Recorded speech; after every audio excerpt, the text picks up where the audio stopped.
Research consistently shows over and over again, and this is why a lot of dietitians don't provide meal plans, like very strict meal plans. People cannot follow something that somebody else has given them that's very strict and you have to follow it to a T. That's not sustainable for a lifetime. You might be very, very motivated and stick to it for a couple days or a week or a couple weeks if you're lucky, but for the most part it's not going to be sustainable and it's not something that's going to work for you. In general, your protein should be roughly the size of 1 deck of cards. Your carb portion should be roughly 3/4 of a cup, which is usually like the size of your fist. Fruits and veggies should be 1 to 2 cups, which because they're low calorie and high nutrients, so you can load up on those. They have fiber, they help keep you full for longer.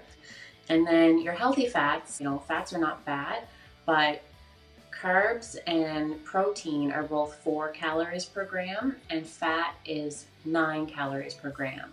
So the reason why, we tend to say have lower portions of your healthy fats is because they're very, very high in calories. And no matter what, if you eat more calories than your body requires, then that will lead to weight gain. So, healthy fats, no matter what it is, so if it's, your butter, margarine, oil, nuts, seeds, for like healthy fats that are food, like your salmon, your eggs, your avocado, so you still would have a portion that would be whatever that type of food is. So for your salmon, you're going to have like roughly a deck of cards. But the liquid ones, like the ones that can add up, that add to a meal, so like the margarine, butter, oil, whatever you use, try to limit it to like a tablespoon or 2 per meal.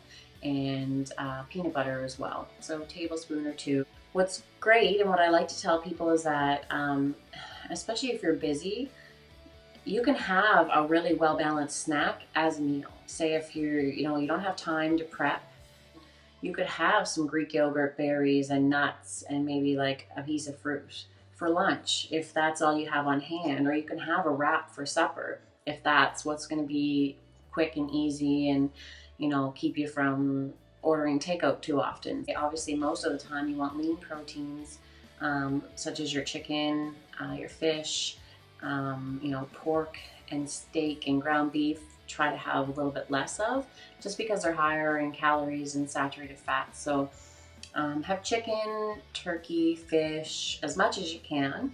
But like I said, I understand it's life, and my husband loves hamburger, steak, pork, things like that. So sometimes I'll have salmon when he's having steak. Every once in a while, because I usually have low iron anyway, I'll have some steak. But and most of my meals are vegetarian because I usually just make those for myself. Like my breakfast is usually vegetarian or vegan. My lunch is vegetarian or vegan. My snacks are all as well, and usually just for ease, because that's what fits with my lifestyle, is I eat meat with supper time with the boys. The point is that you have to do what works for you and what fits for your lifestyle, and that's what's going to be the most successful long term.